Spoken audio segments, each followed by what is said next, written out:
Tommy Reynolds has his gun out. He's pointing the gun, and all of a sudden, I see this woman. They say it's on every single station. They're saying that Daddy died. I don't think his life ended at Holston's that night. If it wasn't for Sopranos, I don't know if I'd be here, My first thing, and I'm with these legends, De Niro. One night I jumped out of a car doing 60 miles an hour because I was addicted. Salute, Mob 2.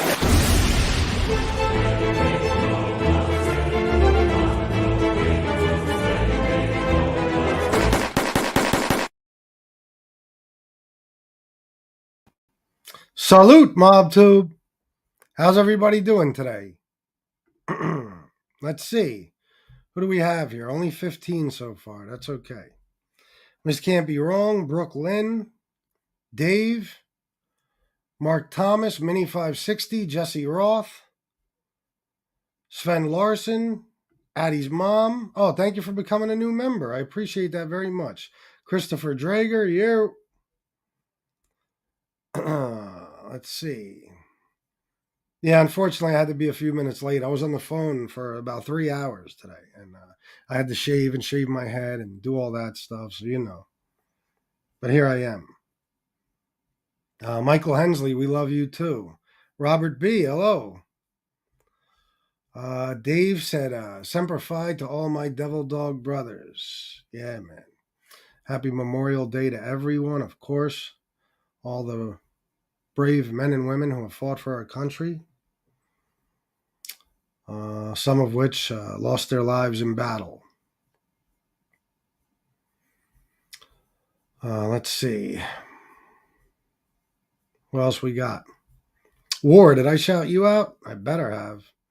Edward Everett, Joe Root, Mandy, Richie B, Mark Giglio, and Miss Can't Be Wrong. You can get me on the phone anytime. Anytime. You let me know. We have never spoken, me and Miss Can't Be Wrong. Never. You believe that? Only through text and email. Never on the phone. Unbelievable. Yes, we will fix that, Miss Can't Be Wrong. So, guys, listen, I'm excited about today's show because I believe a couple of people are coming on to share. I'm not positive. Yesterday they said they were. Plans might have changed, but I certainly hope so. Plus, I am going to have at least one special guest. I'll tell you that much. But I think Argo was going to come on and share. I'm not sure if he's here. And Tom Sheehy mentioned it. Rakasan Kennel, $5. Thank you, bro. Thank you very much. Let's see what happens. I don't know. Who's here, guys? Tom? Argo? Anyone? I hope they can make it today. If not, we'll do our regular show. But salute, Chris Parks. Mark Thomas, wow, I can't believe you've never spoken to Miss Can't Be Wrong. We need to change that. Join the show for a sec, Miss Can't Be Wrong. Oh, she's always welcome on this show. I've invited her many times, but I know she gets nervous and stuff, But I have no idea why we never spoke on the phone. It's very odd, right?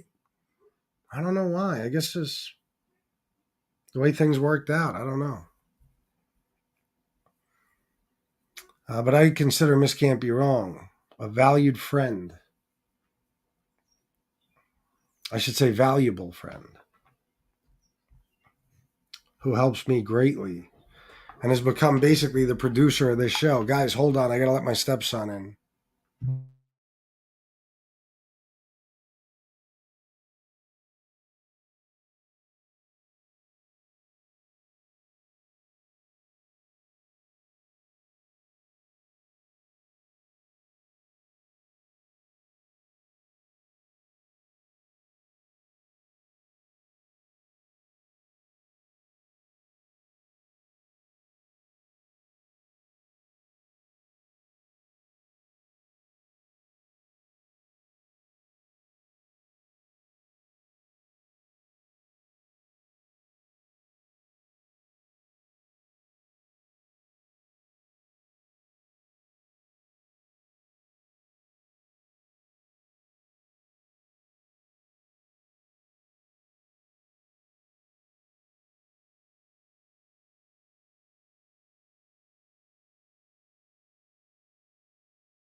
Sorry about that, guys. I thought I had the back door unlocked. I didn't. My stepson just brought home a big framed photo of Shanna the day she graduated nursing school. And I love this picture of her. I think she's absolutely adorable in it. So it's going in here somewhere. Little does Shanna know. It will be getting hung up in here. Whether or not you guys will be able to see it, not sure. But I love that picture. So it's going somewhere in here. Let's see. I'll tell you what I'm going to do because I don't know who's ready, who isn't. Wait a minute. FPS, I will get on with you sometime. I worry about bothering you. I know you're busy. Miss Can't Be Wrong. Trust me, you are never a bother. When I talk about people bothering me on the phone and stuff, I am not talking about people like Miss Can't Be Wrong or obviously like Gunsmoke or any of my friends, you know, even like Chris Capello and different people I text back and forth with. War calls me from time to time. Always make time for War. Anybody. I'm not talking about you guys. I'm talking about, you know, not so much now, but before I changed my number, it was like too many people had it. And people wouldn't like call me to even have a conversation about, you know, anything, I won't say important, but anything specific. Like people just call me to chop it up. Or they would call me to ask questions about other people. Like, yo, why did so-and-so do this on his show? Like, why are you wasting my time asking me that? I don't fucking know. You know, like stuff like that. But no, I'm never too busy for friends. Absolutely not. And I don't want to make anybody feel that way. It's just shit gets out of hand. You know what I mean? Like even my email. You know, I don't mind getting email from subscribers and stuff like that. It's like people email me threats. I'm constantly being blackmailed. You know, I get horrible shit said about my wife and people in my family, and some people just they email me with horse shit, with nonsense, you know. Constantly though, it'll be like 15 emails in one day, and I'm not exaggerating. So yeah, I always have room for or time, I should say, for you guys. It's just that for a while there, it was getting crazy. It was getting crazy.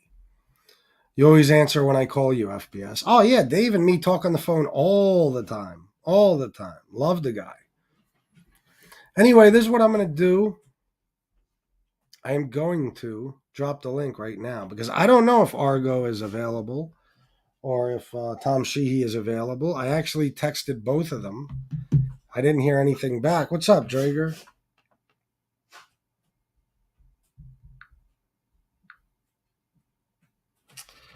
So let me see. Now I'm going to drop the link, but it's, you know, for anyone who wants to speak about, say, Memorial Day and the meaning of, you know, this holiday, or addiction, something like that.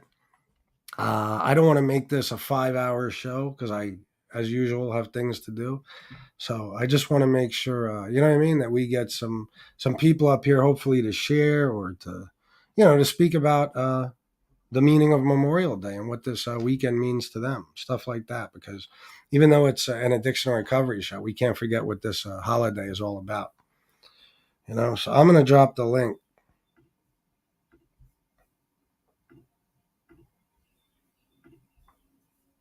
Pretty much anyone is welcome. You know what I'm saying? I'm throwing that out there so it's not like, you know, people jump on and start talking to me about the fucking weather or basketball or some shit like that. You know, on a regular show, that's awesome. And I'm even only saying that because if things work out the way I expect them to, then there'll be multiple people on here today, and this will be a pretty long show. So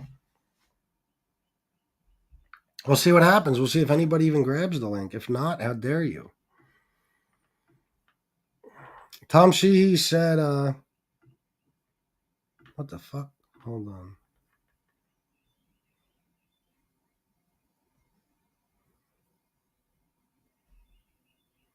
What the fuck, Max J? Oh my God. No, bro. You got it completely and totally ass backwards.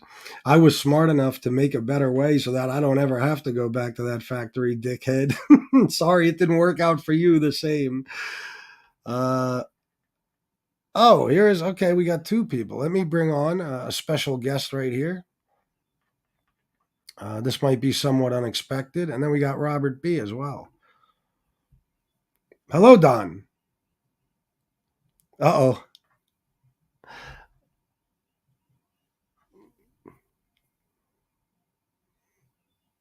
All right. And there's Robert B. What's up, Robert? How you doing, buddy? I'm having technical difficulties. Oh, it's all right. The hell, man. All right. Yeah, Oh, Don shit. Berlin is I can hear you and stuff, but Don Berlin is having issues with I guess with his microphone. I probably shouldn't have brought him on yet. Yeah, I'll tell you what I'll do. Don, I'll put you down until you're ready. All right. Where did Robert B? I only dropped Don down. Where did Robert B go? Robert B, come back. The weather is awesome on a regular show. I'll have to let Gunsmoke know you changed your mind. I was just saying shit at that point, a few minutes ago when I said that. I had to say that because I love my brother Gunsmoke, and I know he likes to talk about the weather. I know, but hey, some people seem to enjoy it. I mean, I guess it's like the Robin segment of the Howard Stern show. Gunsmoke will he'll give you all the forecasts that you need to know. Meteorologist Gunsmoke the Don. And then he's a newsman also. He'll talk about foreign affairs, current events, all types of things. Yeah, Gunsmoke's got you when it comes to that. Common Sense FBS just popped in to say hello. Hope you have a good show and wishing everyone a safe and happy holiday to you and your families. Thank you for popping in, Common Sense, and same to you and your family as well. Bro, did you see my community post that I put up early this morning? Because I came across that and I can't remember why I didn't put it up to begin with. It is an MRE post that I think you'll, enjoy reading, I guess I could say. Robert B. Hey, buddy. What's up, bro? How you doing? If it happens again, it's because my phone died. I think it needs to be charged, but I'm not sure. You got that Philly accent, Robert, but it's not too deep. It's not that bad. I'm not talking to you. I'm on here. There you go. And I came out in the garage because I can smoke out here. Oh, got it. I don't smoke in the house, so. Yeah. So how's it going, bro? How's your weekend going? Yeah, it's going good. Kids are all about to leave. Nice peace and quiet now again. See you, bud. So you have some serenity in your life, right? You get to relax at home, play your electric guitar. You have your family. It's easy to keep your mind off horrible things sometimes, right? Yeah. What? You done talking now? Are you done speaking? Thank you. I'm back. Sorry about that. Well, I was just asking the question because, the more I think about it, the more I realize that everything I have in my life is what makes me capable, I believe, of staying clean and sober. Life is good. Yeah. Like this coming week, I'm going to be going to some my stepson's baseball games, a bunch of stuff I have planned. My wife has 3 days off next week. I plan on spending time with her. I feel truly bad for the people that are alone, Robert. Yeah, it's a shame. It is, bro. What are you going to do? But, I got to cook tomorrow. That's all I know. I hope it's not too hot. Oh, really? Yeah, I promised the kids I'd cook. They want to have some friends over. And so I never say no. I can't say no. No, yeah, why not? Fuck it. No, Enjoy the holiday. It's always good to be surrounded by family and friends, bro. Yeah, that's a fact. Everybody's my phone book's getting pretty slim though. The older you get. But yeah, bro. Trust me, I hear you, bro. I know. It's all good. Let me. I'm gonna bring. You can hear me all right, right? Yeah. I got to get my earbud situation straightened out. Okay. No. The screen on my phone looks messed up. That's all. No, it's all good. Let me bring Don on here.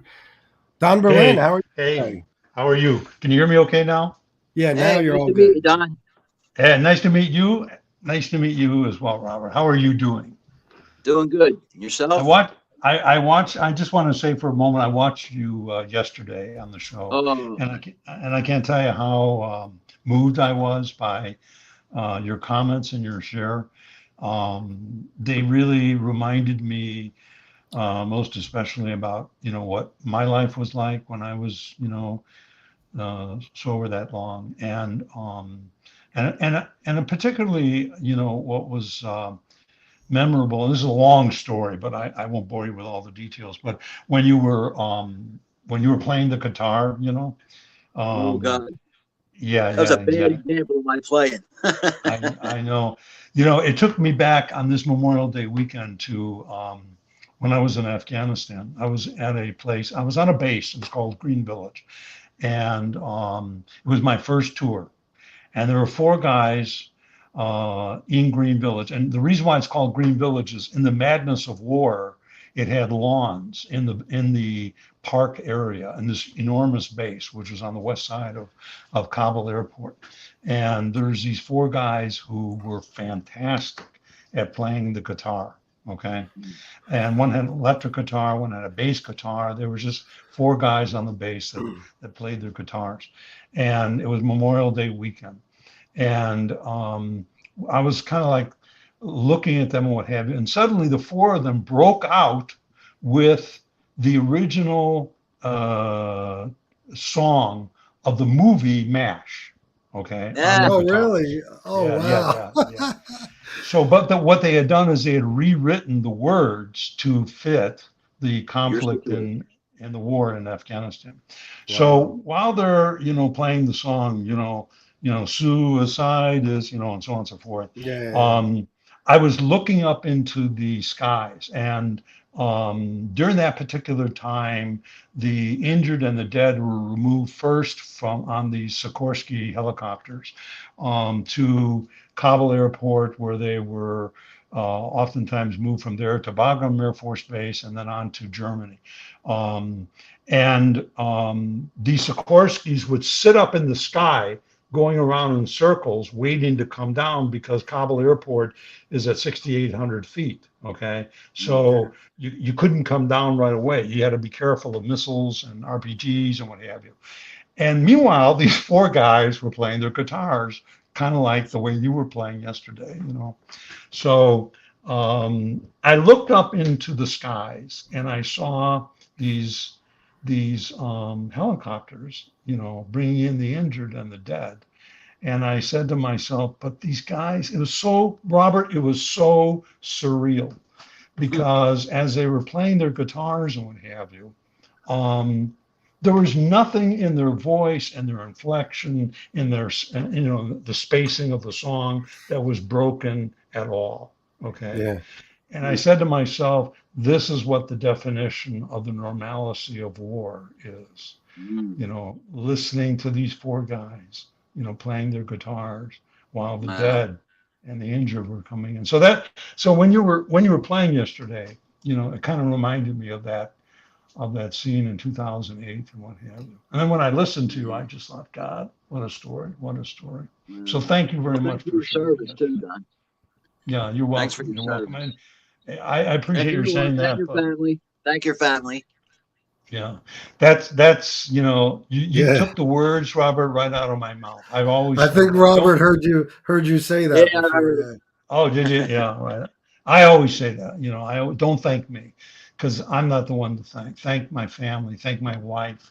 Who during all of my tours and whatever was always waiting, fearing, the knock at the door.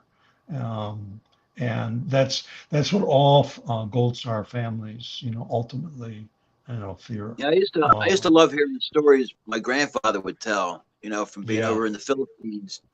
And yeah. He had So all kind of stories.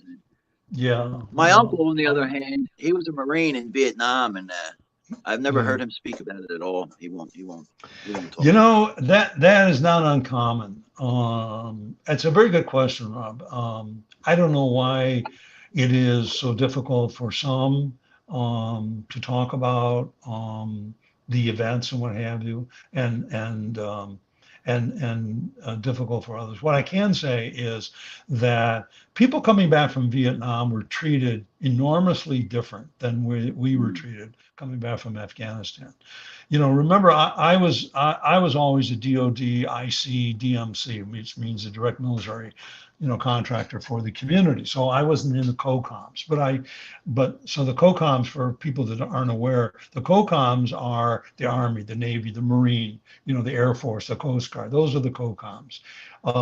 The second leg of the stool is DOD, and the civilian personnel that support the COCOMs. You know, those are the civil service people and what have you. And then the third leg of the stool is the DMC and the contractors who support both DOD. They support the COCOMs, and they support the IC, the intelligence community. So that's kind of like where my role was. So I'm not a noble warrior in that sense. I'm just the guy that, you know, that does what I'm told to do and makes the mission happen. I'm the mission director. So, but I think to your point, so why is it that the people that came back from Vietnam were treated so disdainfully? Well, that's where the country was at, you know, during that period. And they just didn't talk about it. Afghanistan, Iraq, the AFPAC, you know, theater, very different. You know, we were treated with great respect, you know, great honor, and so forth. The only thing I ever heard him mention about being over there was how scary it was at nighttime, because you didn't know who you were shooting at. And that was one thing he mentioned. Other than that, he never really elaborated on anything. Yeah, you know, there's a lot to be said about that. You know, back in Vietnam, they didn't have night glasses, they didn't have scoping, they didn't have the kinds of things that we have today that distinguishes friend from foe. You know, even if they had, you know, the antiquated version of night scopes and night glass and what have you, you know, you really couldn't make the person out. Today, uniforms are sparkled with anti-friendly fire quality, so that when the scope is put up and you have the glasses on, you can see from the uniform itself the sparkle that tells you that the individual is who he is. You know, so friendly fire has been cut down dramatically. In Vietnam, that wasn't the case. You could be shooting your own people. Yeah, times happen. Yeah, what a sad thing. So it is. Yeah, it is terrible. It is. Yeah, you know, I thought I would, you know, a lot of people, I don't know, you know, Chris, if this is appropriate or not, you tell me, and then ask the chat whether or not they want to hear this too. But a lot of people really confuse, you know, what Memorial Day is really about, you know. They confuse it with Veterans Day and all. Yeah. I do it sometimes myself. I ain't gonna lie. Yeah. Memorial Day, remember, is for those who have died in conflict, okay, who have died at war. Veterans Day is celebrating the person who has made it home from war. Where a lot of people also forget, you know, kind of like from the addiction and recovery perspective, what about the guy who hasn't come home from war, but suffers from serious PTSD and commits suicide while on range? Okay. Is he a combatant worthy of Memorial Day honor? In my view, he is. Okay. He has died in the service of his country during his personally darkest hour. He deserves the same acclamation and praise as if he died on the hill. And a lot of people forget that, you know. What about the veteran, for example, or the soldier who has died on the streets homeless, you know? Do they, because they've fallen into addiction, they have fallen into PTSD or other mental health issues, they anesthetize that with drugs and alcohol. Well, look how many Vietnam vets came home already addicted to heroin. Yeah. You know, there's not to mention names or what have you, but there's a colleague that we all know, and I'm not going to get into who, but he's a really good guy, and he's a very, very smart guy. And I talked with him about a new program that is being studied right now in New York, New Jersey, and other parts of the Northeast, where we're trying to better understand, was the soldier or airman or whatever, was he addicted or did he have problems while he was serving? Okay. Then an event occurred, a catastrophic event occurred that resulted in him, separating or becoming a veteran. And then he began using and drinking, and then died or overdosed or whatever. Or was it the other way around? Was he always, using and drinking and what have you, and then it just got worse, Exacerbated it. Yeah. We nobody's really done, a study of which end of the rope is what is causing all of these, suicides. Do you know how many soldiers are dying every day from suicide following the Afghan-Iraq conflict? I mean, I can't even imagine.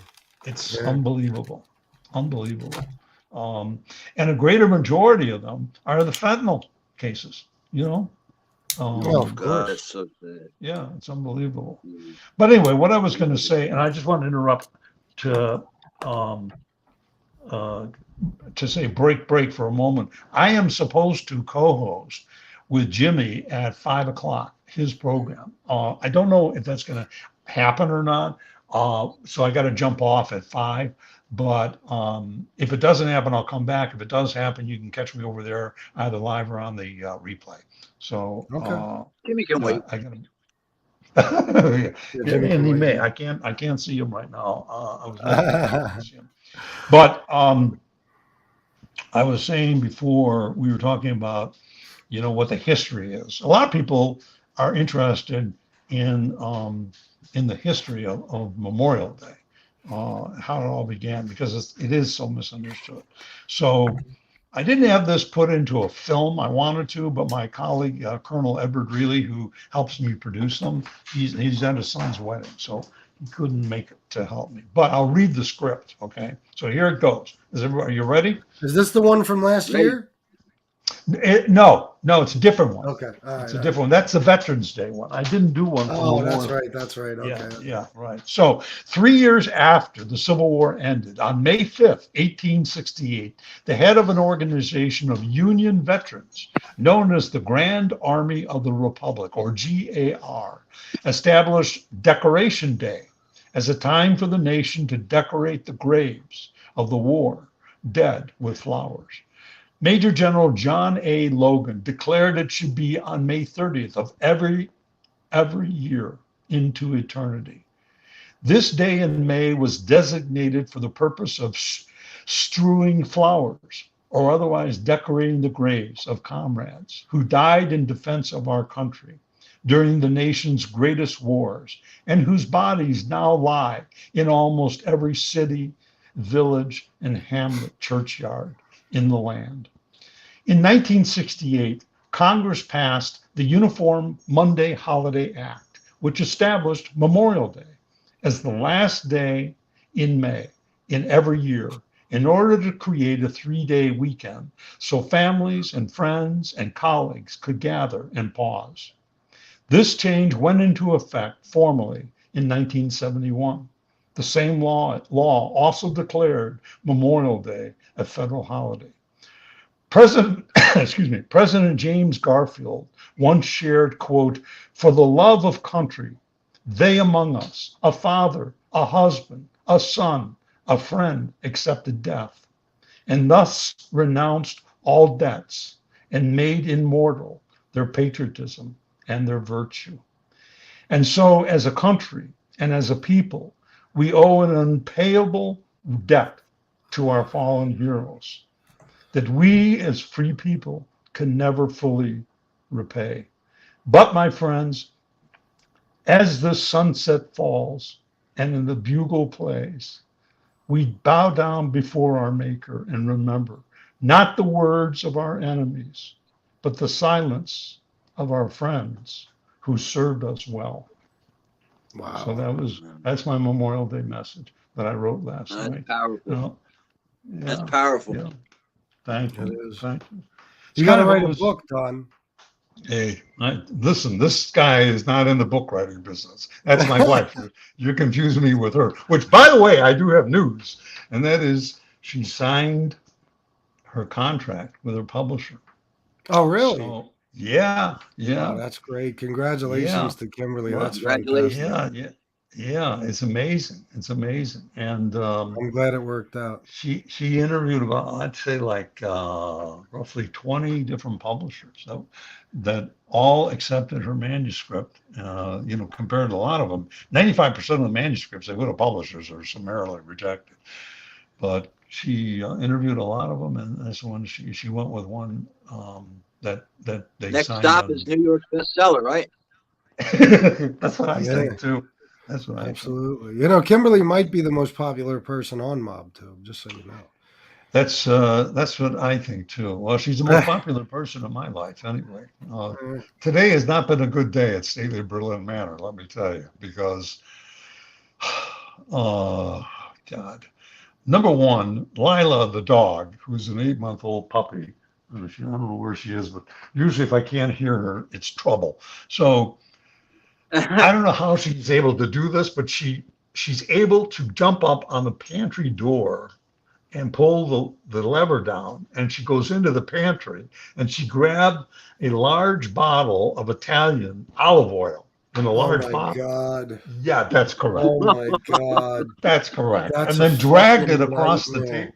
That's correct, yes. Oh. So drags it across the floor into the white room, onto her bed, and then proceeds to chew open the cap and whatever, dumping the contents every fucking place you can imagine. On her bed, through the bed, on the floor, right. Exactly. There's no fixing that. That shit. No. You're fucked. You're fucked. You truly are. Yeah. Truly my are. God. I mean, that's what Memorial Day, in memory of the olive oil, that's what's going on at SBN. So she was up at 3:30 this morning. And Kimberly, I love her dearly, okay? But it's like the La Drago house. There's no disorder at Stately Berlin Manor, okay? Oh, yeah. Nothing, no, that does not work here, okay? It's not that it has to be clean, okay? It has to be cleaned perfectly.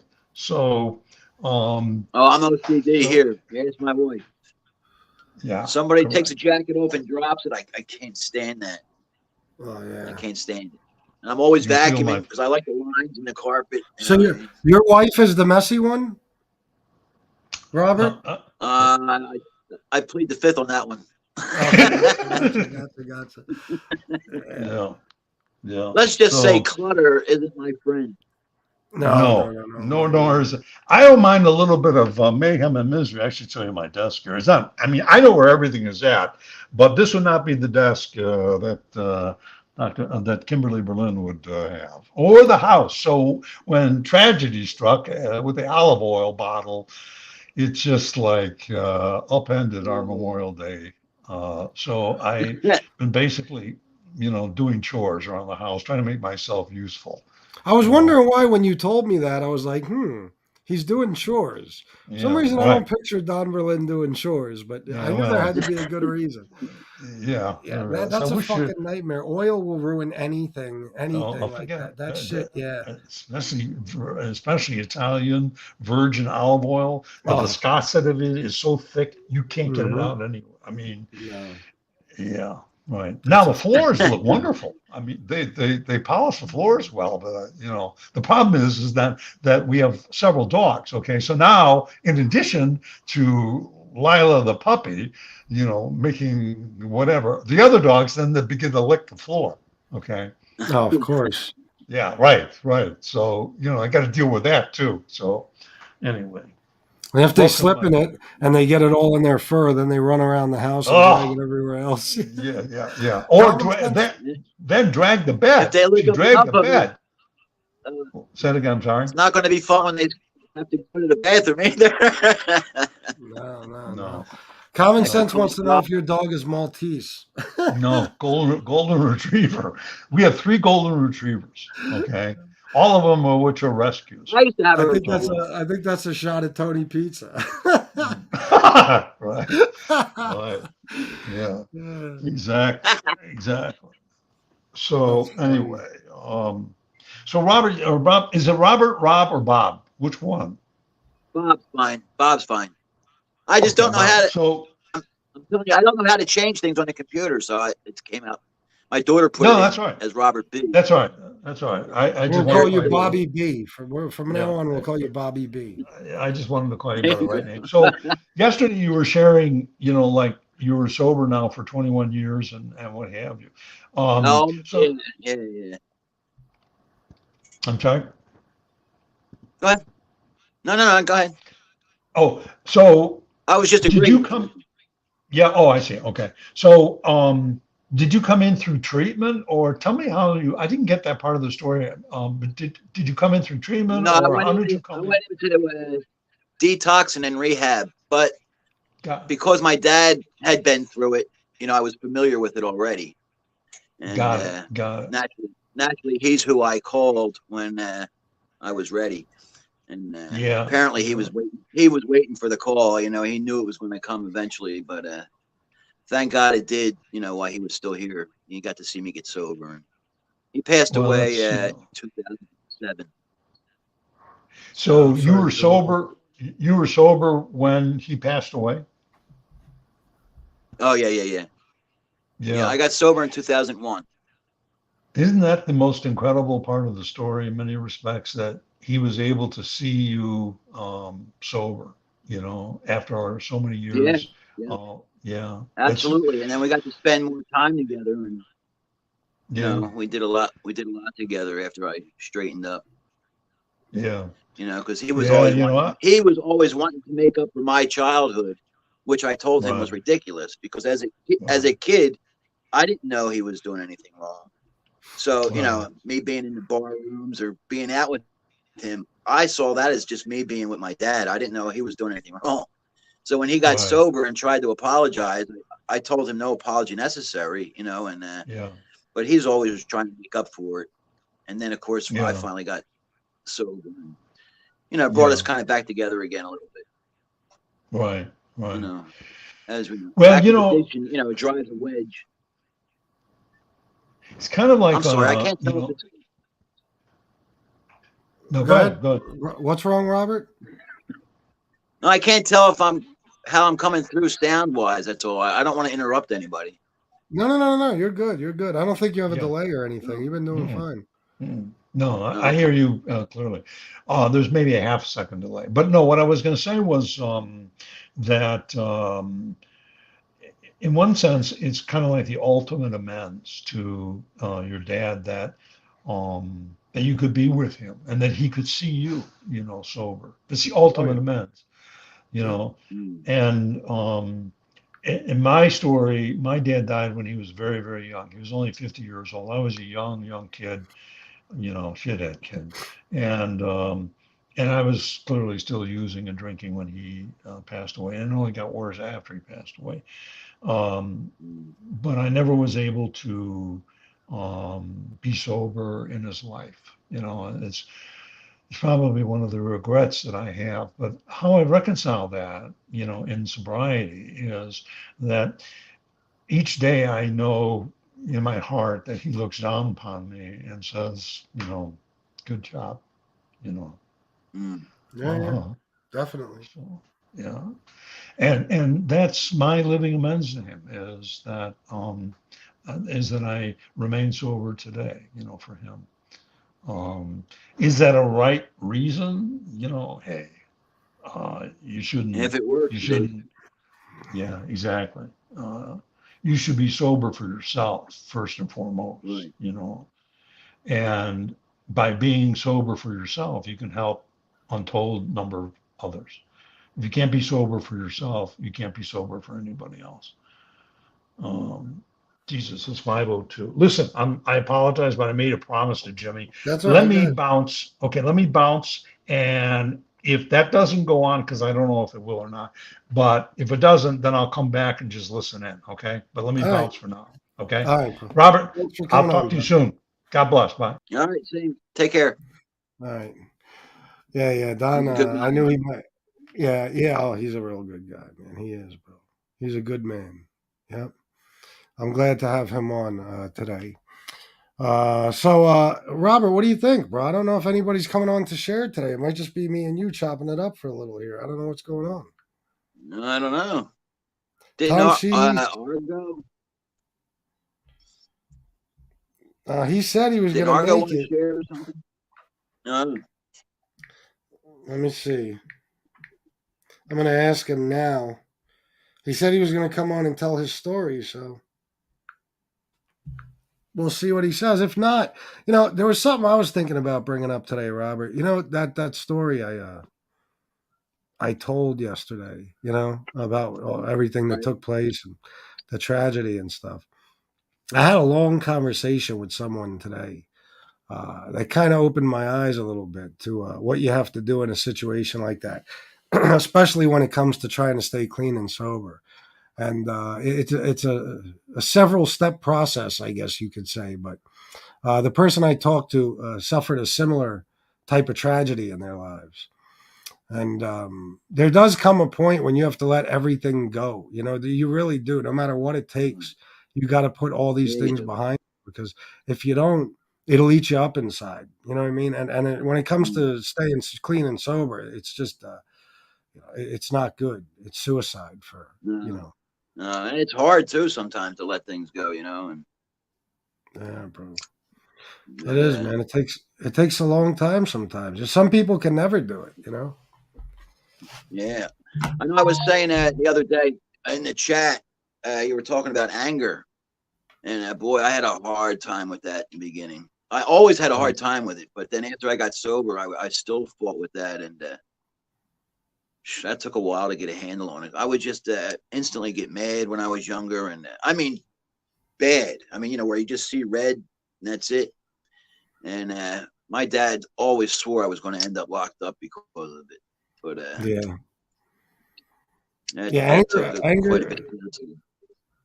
Yeah, anger will eat you up inside. That's why I say a lot. There's people on here who think they trigger me. They think they make me angry, but that's why it's so important that I compartmentalize, and I constantly remind myself that this is just entertainment for me. It's just a job. Most of these people, I couldn't give a fuck less about. There are a few that I truly, truly have anger towards, but for the most part, it's just something fun for me to do in a way to make money. Because if I got angry, it's got to be hard though. Oh, it's fucking. I'm sorry. The people. No. The people who mention my wife and my kids, that's a different story. I would, I'd light them on fire if I ever got the chance. But I mean, with some of these stupid beefs back and forth that are trivial, where I really make a person angry, it makes me laugh in a way, because I will not let you make me that angry, because I've already learned what my anger can do to me, bro. Yeah. It only hurts yourself. You know what I mean? Yeah. But I don't know how I can handle that the way they fuck with your personal life. That's horrible. Well, it is, bro. It absolutely is. Go ahead. The only reason I didn't start my channel, I wanted to start a channel, and the more stories I hear, the more I'm actually scared to do it. You know what I mean? I don't want to go through that bullshit. You know what I mean? Having fucking creditors called and the whole 9 yards. I'd be wanting to kill people. Yeah. It's it definitely drives you to that point. But I'll say this: if you're not doing it for a substantial amount of money, you'd have to be out of your fucking mind. That's the only way it's worth it. Like I've spoken to people, and I've asked people their opinions, and some people don't like that I do this. Some people would much rather have me doing this than working in a factory in with my health and ending up dying much, much too early, because of the conditions I'm spending all my time in. So, I made a decision that I'm going to do this, but there's a number on it. There's a dollar amount. You know, Oh, that yeah, absolutely. if I got to the point where I wasn't making enough you know, this was just taking too much of a toll on my life, I would have to do whatever I'd have to do. I'd have to leave and move Oh, on. absolutely. Yeah, I couldn't put up with that just for like a hobby type of a thing. You know what I mean? It wouldn't be No, no, worth no, it. no, no, no, no, no, no. These people who come on here and they make, you know, a few $100 a month or nothing at all. I mean, I don't Yeah. know what they're thinking.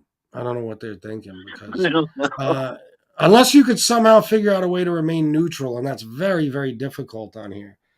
You know, Yeah, it's not gonna be worth it to you. It's not gonna be yeah. worth it to you. But So, you know, what do you think about this Tony Pizza guy?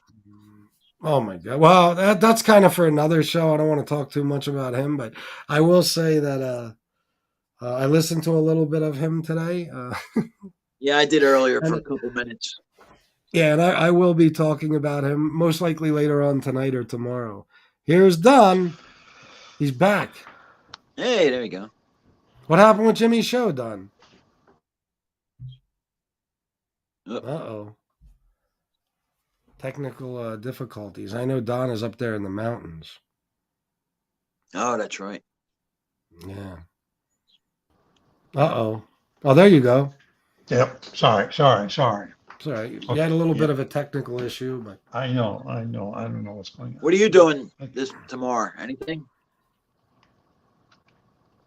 Me? Cooking out or anything? No. You know, I was gonna actually talk to Chris privately about this, but I'll ask him on the air as well. You know, one of my, if you will, partners in the work in which I did not survive, you know, the war and what have you. He died, just very, very sad circumstances. If anybody has a chance, yeah, if anybody has a chance, you know, you want to read about a really interesting story, particularly you, Bob, go to the GoFundMe page and then put in the name Richard Higgins, Higgins, Richard Higgins. Higgins.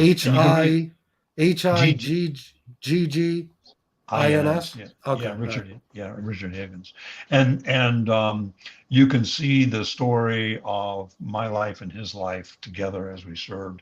A lot of different pictures and what happened to him and what have you. So when he and I were deployed together, I caught COVID during the pandemic. So did he. I stayed back in the Middle East. But he came back. He was able to come back. But when he did come back, he ultimately died of it. Oh, good. Sad. Sorry to hear that. Yeah, really, really sad. And he left behind two young children, ages 5 and 4, and what have you. It's a shame. Yeah, I know. So it is one of these, you know, I've seen so many people die of one sort of thing or another, you know, in war and what have you. But this one just killed me. Just first off, his close personal friend. I served with him, you know. He was a solo commander.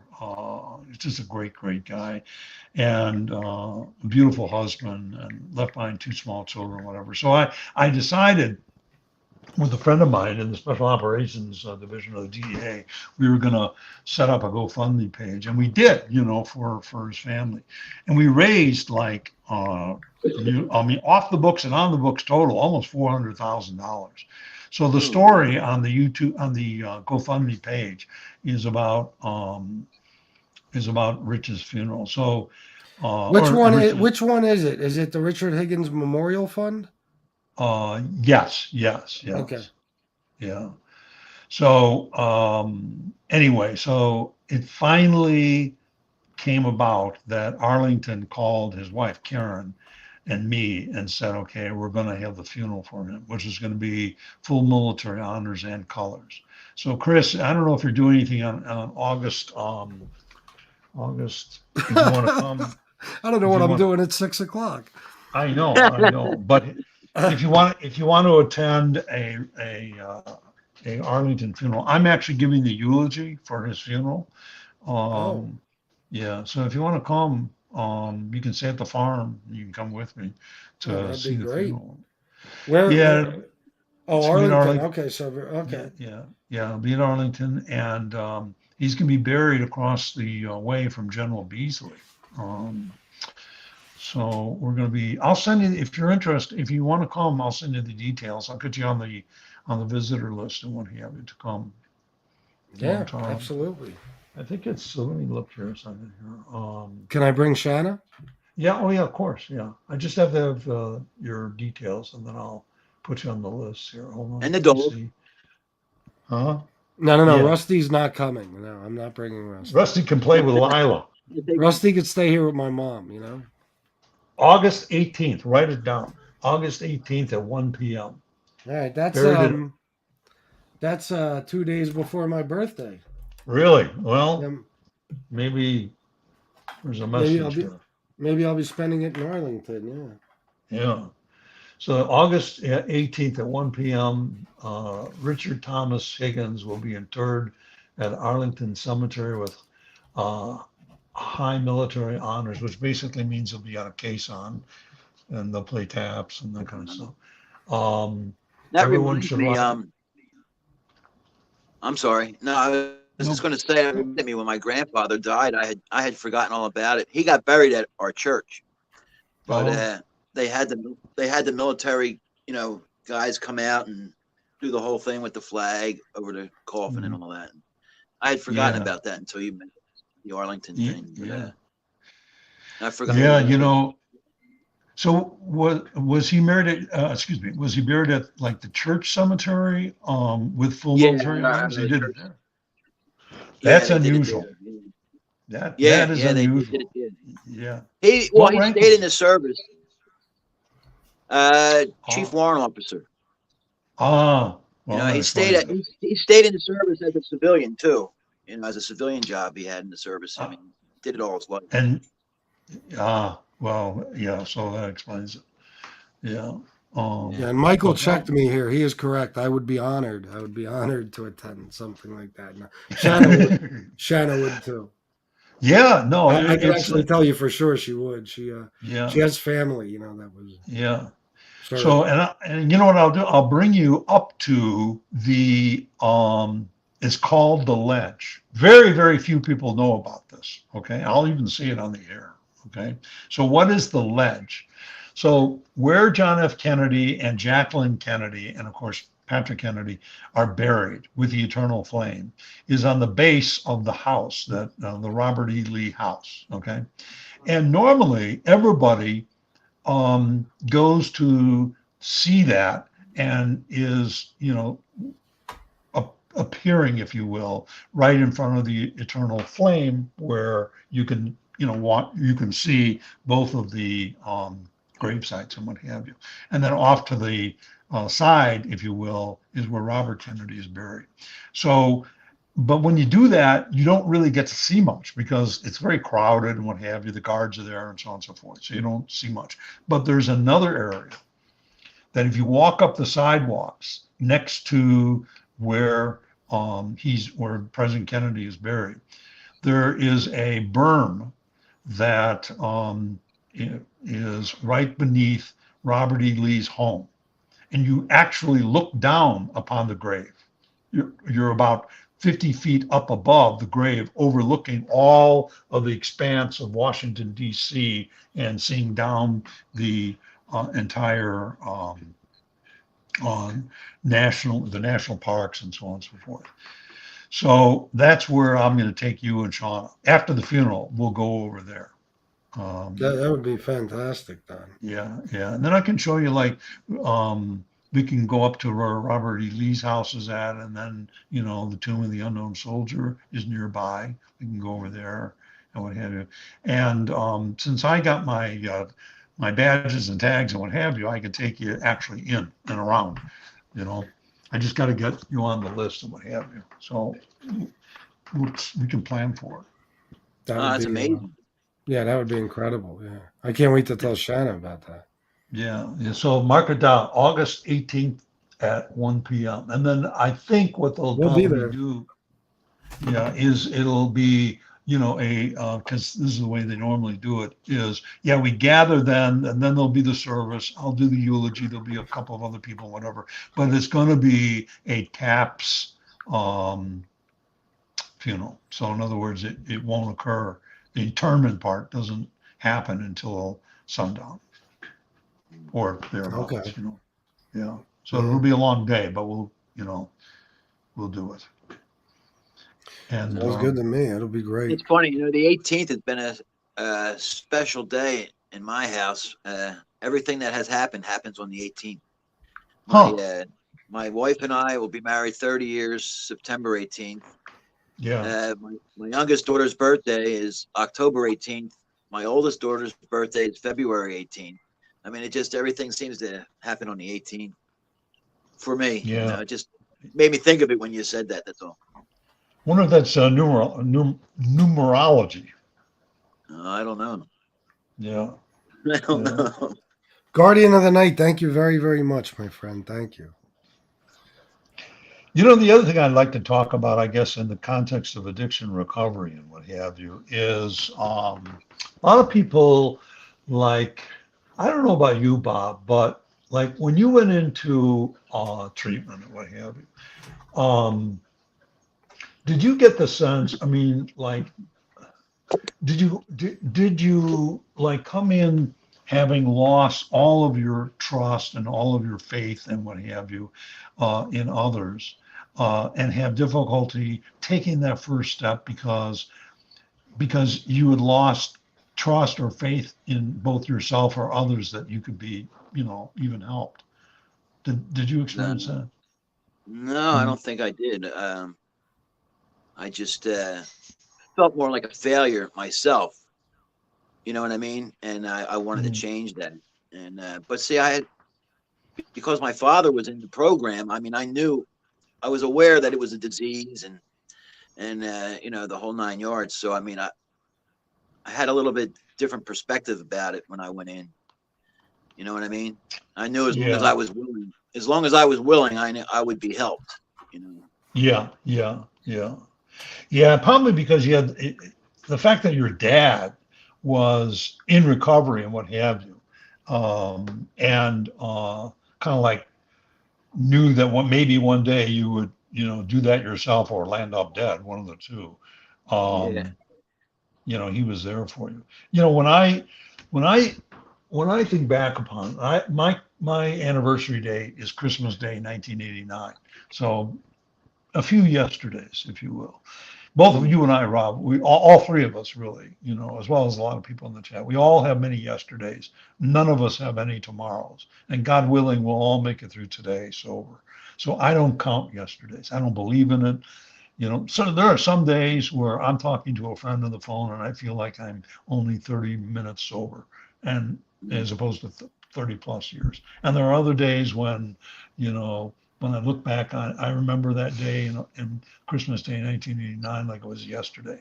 But I have to tell you, when I came in, I didn't trust anybody, nobody, and especially I didn't trust myself. Yeah. That's the last person you can trust. Yeah. And I think, I remember my doctor said, the number one thing we're going to try to teach you, Don, in early recovery is to trust, is to take a chance and trust that you found a different way, that this is a different way to solving your problems. And that to me was an anathema. I mean, it took a long time for me to figure that theory out and what have you. I have trust issues now.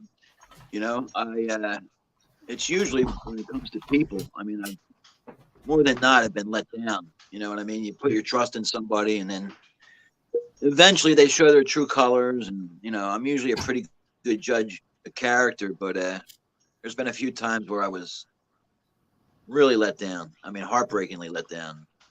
Yeah. So that's hard. It's hard to get my trust that way.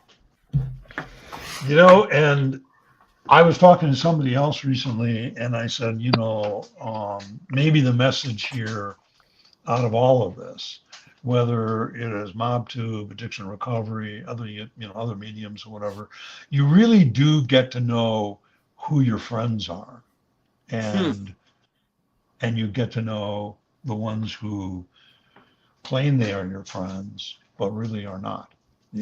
It defines who your friends are. And in the context of Memorial Day, okay, when we talk about, you know, the band of the brethren, you know, we serve together, you know, we are together, we train together, we fight together, you know, we're on a noble mission, what have you. You know, I mean, we don't give up our friends on the Hill, okay? We're there until that last dying day. That's what I believe, okay? Yes, I sir. mean, that's the way it is. And if you're not willing to give your life for your friend on the Hill, don't get in this business. Don't get in this business. Do something else. And I mean that from the sense of, you know, service and the military, Right. whatever, or DOD or IC. You know, we all make choices in life, okay? And so, you know, in early recovery, the first thing I remember learning was, what is a friend? What is the definition of your first best friend in recovery? You know,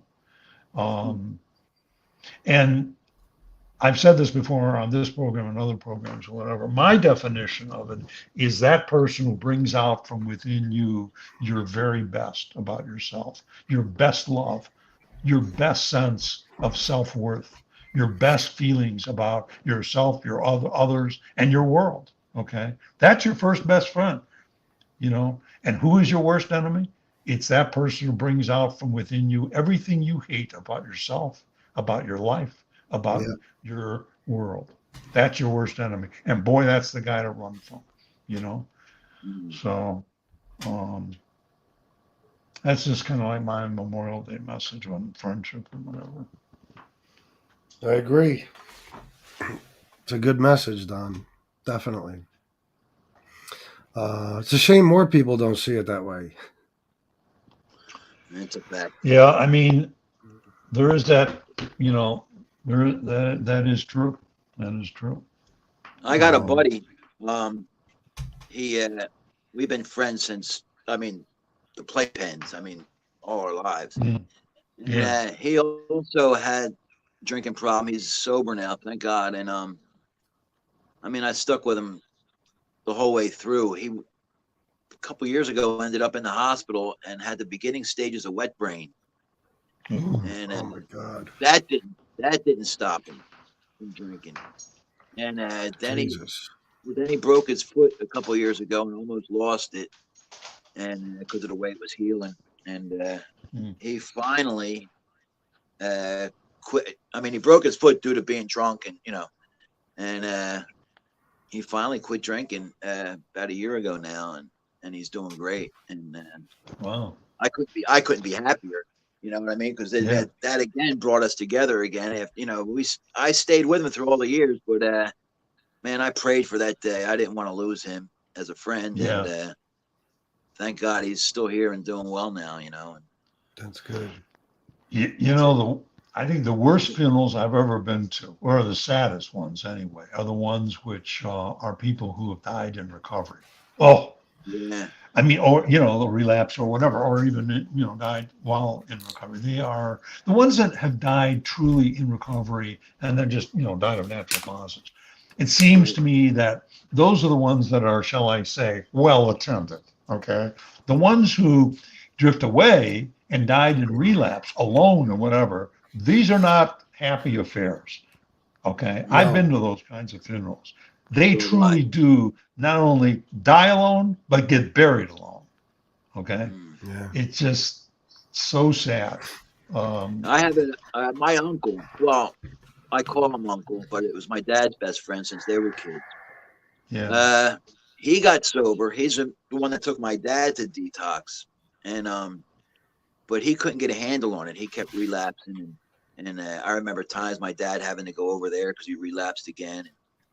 He finally, in the end, after being in and out, lost his family and his home, ended up alone in some shithole apartment down in lower part of Philly here, and on crack of all things.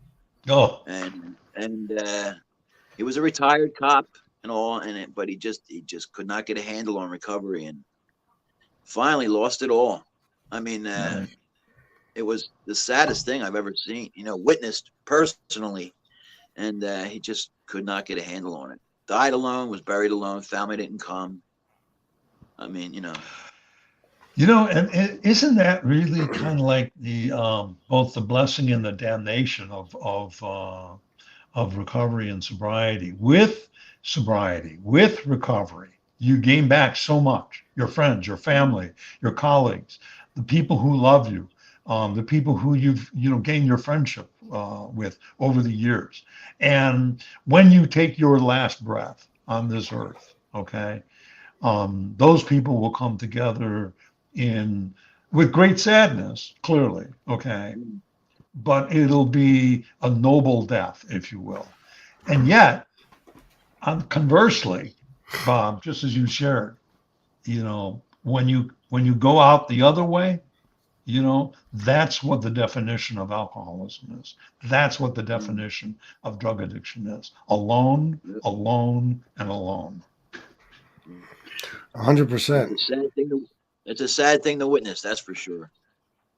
Hey, Chris, have you ever been to a funeral either of someone in recovery for a period of time, or a person who maybe was and or relapsed and then? I've been to many funerals of people who died from their addiction, but I don't think any were somebody that was, successfully, in the recovery process. I think all of them were either died from their addiction or died during their addiction. Got it. I had one friend I tell a story about a lot. He's actually from this area. He was from Dover. He's one of the best football players to ever come out of Dover. Wow. Me and this kid knew each other since we were like maybe 16 years old. He was a very, very good student. He was very, very good at sports. He was a very popular kid, but he started to, I think his cousin got murdered or something in York City. And he started, dealing drugs actually, and then started doing cocaine. And we kind of, drifted apart from each other after years, a few years. And then later on, maybe when we were in our late 20s, I saw him at a party. And well, actually, first I saw him in a club, this club I used to attend called Ada's. He was in the bathroom. He bought an 8-ball off a friend of mine, and he split it in half, and he ate half of it. This is cocaine. He ate it. I then saw him do it at a party a couple of days later. And what had happened is, after so many years of the cocaine use, snorting it, he destroyed his nose. So he had to eat it now to get any type of effect. And that is 1,000 times more lethal when you consume it that way. It is, if you look it up. And one night, somebody delivered him an 8-ball of coke. Somebody that was unfortunately a friend of his. Delivered him an 8-ball of coke at his house where he was living with his dad and his brother, because he had just he just started an insurance company. He'd gotten out of college. He was done with football, all that shit. He was with his dad and his brother, and somebody delivered him the 8-ball. He, I guess, consumed the whole thing, and his brother found him, having a seizure in his room, and they called the ambulance. And during the ambulance ride, his fever shot up to like some astronomical, 105 something, some crazy shit. And he wound up dying before he made it to the hospital. That's just one. That's just one particular bird. But that was one of the saddest, because this kid had everything going for him. He was just getting ready to buy a house. He was starting an insurance company, I guess you could say, under his dad. His dad had one. He had just ordered a brand new Mercedes with all types of custom shit he wanted and everything else. He was looking forward to getting that. I believe it was the next day, and he died. He died from this shit. And it always bothered me, because I was like, wow, this kid, even though he made his mistakes, he sold a little drugs, and he did drugs. He was like, out of all of us, he had it the most together. Like he was a kid that was going to be successful in life. There was no way around it. And out of all of us, he's the one that died. And what makes it sadder, he he had 2 kids with a girl named Amy. It was either she had 4 kids together, but I believe 2 of them were to my friend Aaron. Okay. Years later, Amy, who had been in a car accident when we were teenagers and was given was put on Oxy. Okay. Years later, after Aaron died, she was cut off from the doctors, from her prescriptions. You know, they cut her off altogether. They wouldn't give it to her anymore. She started self-medicating with anything she could, pills off the street, alcohol. And on Thanksgiving, I believe it was 2005, she died of liver failure in her sleep. So now those 2 kids lost both of their parents to addiction. Oh, that is tragic. Yeah. You know, the how do you make sense of those kinds of events? Well, you really can't in any meaningful, way. From the recovery perspective, here's kind of like the way I came to this. And I've been at many, many funerals of people who have been in recovery successfully all the way to the end, as well as others who have relapsed and what have you. One of them is kind of a long story, but I'll give you the short version of it. There's a book called Terry's Story. And the book Terry's Story is about a woman by the name of Terry McGovern who died alone in the snow outside of Madison, Wisconsin. And she had in her hand a business card of somebody whom she would occasionally call. And Terry had been in and out of recovery houses and treatment endless times, many, many, many times. For Chris and for Bob and I mean, we are blessed with the fact that we came in and stayed in. Okay, after one attempt. That is very much not the norm. And Terry was a case like that.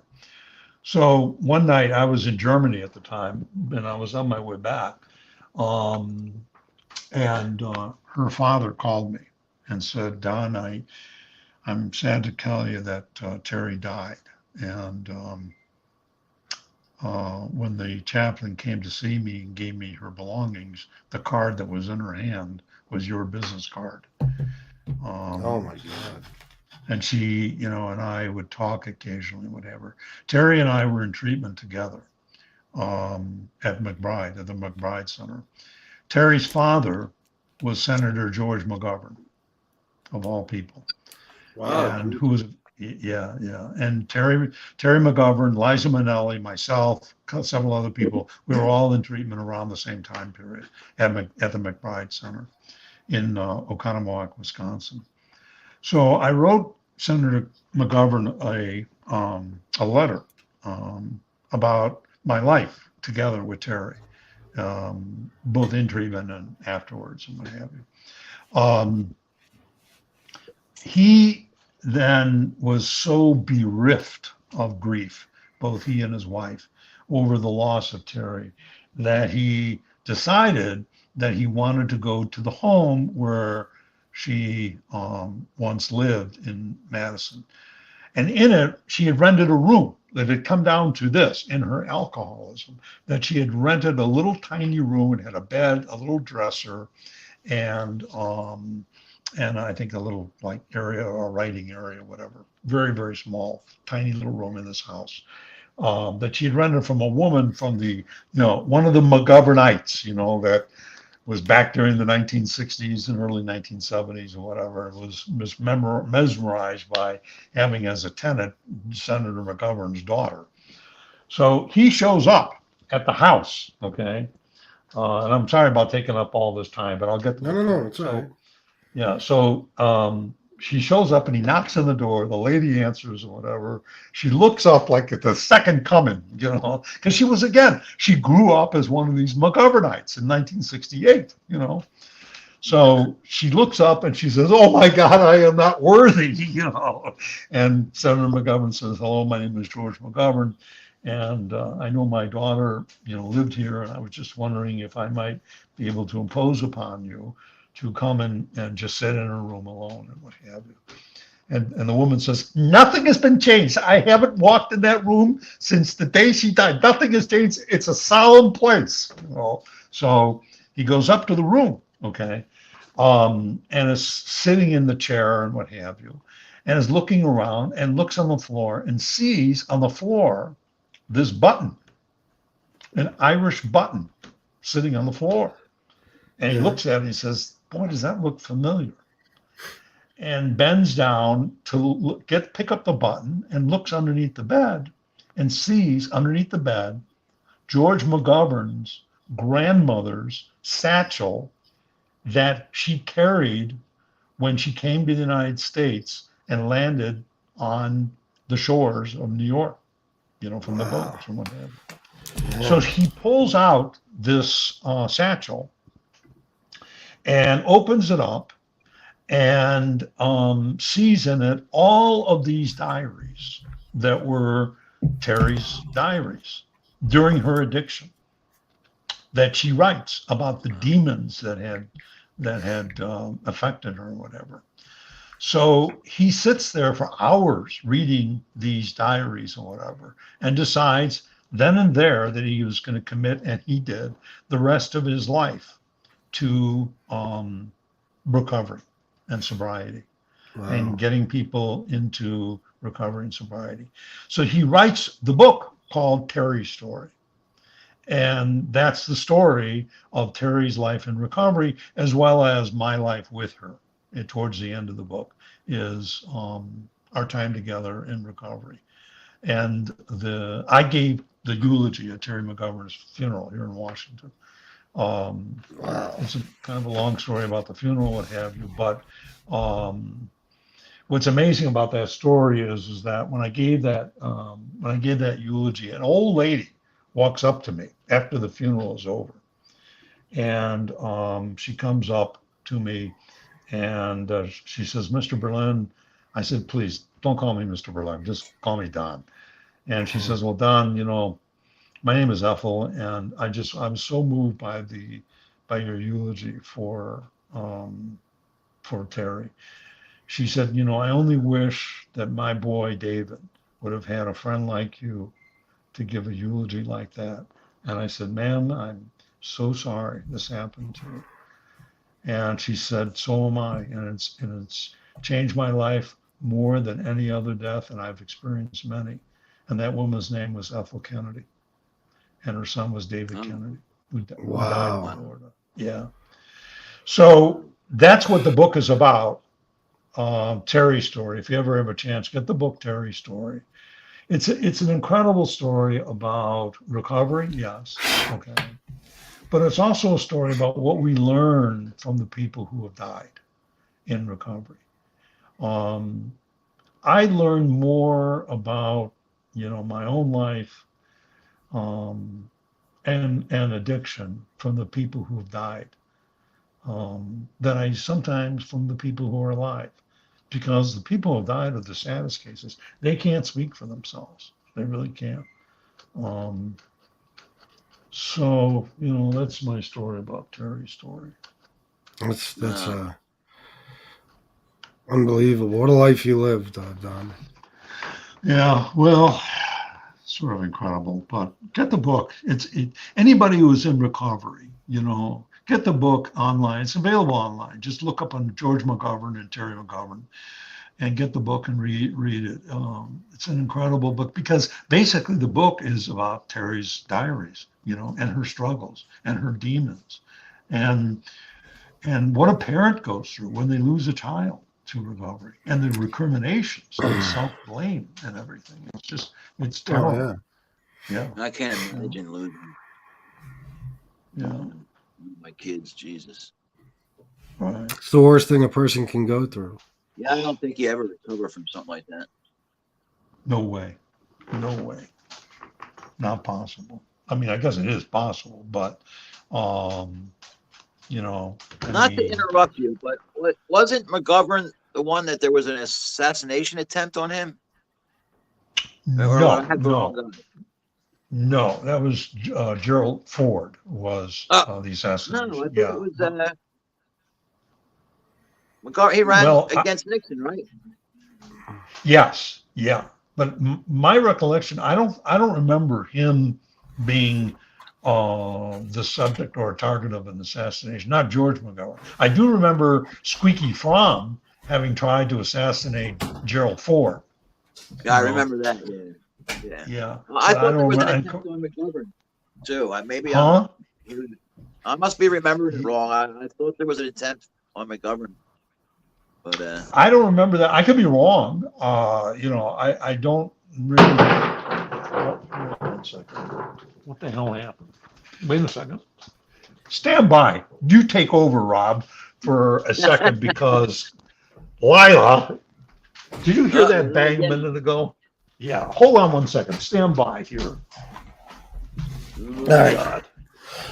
So, while Don's gone, and hopefully he can hear me, the question he asked me earlier, sometimes I my fucking answer is so long and drawn out that I forget what I'm actually answering. But he asked if I had ever been to any funerals of people who were, either died of their addiction or died, I guess, in the somewhere along their journey to recovery. right. I'll tell you the truth. I mean, I don't remember exactly.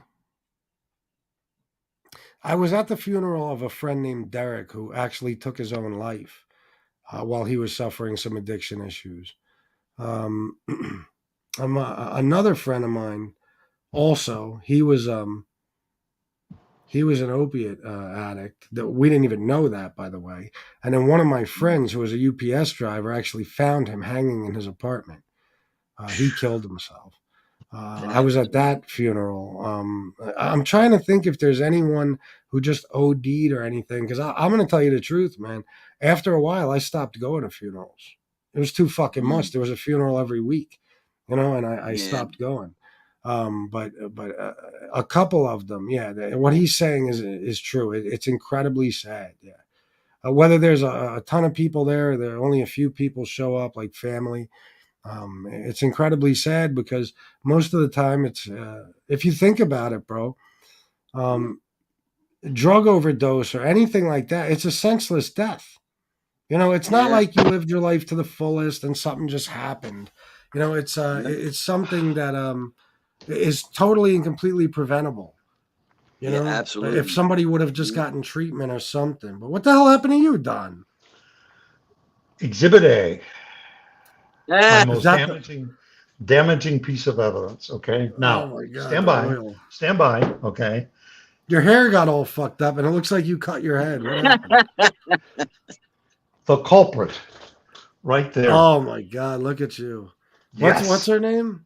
Lila. Oh, Lila. Yeah, you Now- were screwed, Lila. Now, does that a look of guilt or what? I mean, you don't even have to cross-examine her No. to figure out that she's guilty. Oh, I absolutely. think you She know- knows she messed up. Poor Lila. Exhibit A. What did you do? Why did you do that? Why did you do that? And once again, she jumps, I mean, it's incredible. She is able to jump up on well, Chris, you'll see this when you're here. When she's able to jump up onto the counter, or rather to the the door, open up the door to the pantry, and then goes in and steals olive oil bottles. This one here was, and who knows what is called. I can't even, hold on 1 second here. This one Got to looks get like it's, child-proof locks or something for the dogs. Yeah. yes, right. FRANTOIOMURAZTIA, Marzerisier, What the M-U, anyway, it's You lost me at N. Wait a minute. Hold on. Did that bottle have a cap on it, or is it an open top like that where you could just no, pour it normally has a cap on it, but she took it off, Oh my and then God. it pours out of this thing here. Oh my God. Yeah. That is such a fucking night. That makes me want to take all the Italian dressing and shit I have in the fridge and throw it the fuck away. Yeah, right. I don't know what I would have to do with Rusty if he did such a thing. That is- Especially Especially me. I'm so OCD. I would lose my shit. I would throw anything the fucking oil touched. I would throw it away and I'd buy a new one. For a couch or bed, no matter what it was. Yeah. Hold on one second here. Can you see her? Yep. Are you able to see her? Oh my God. Yeah. She looks guilty. Oh my God, 100% guilty. She look at it the way she's looking out the corner of her eye. She knows. Yeah. And that's the problem. You see, it's heart rendering. Okay, Of course. Except and we rescued her right near your house. Okay, she came from Lancaster. She came from the Amish farms. Yeah. Oh, shit. Yeah, and those people are not nice to these dogs. I mean, don't get me going about that, but no, they're not. And when she literally lived her life in a muck barn, okay, never been inside of a structure in her lifetime and what have you.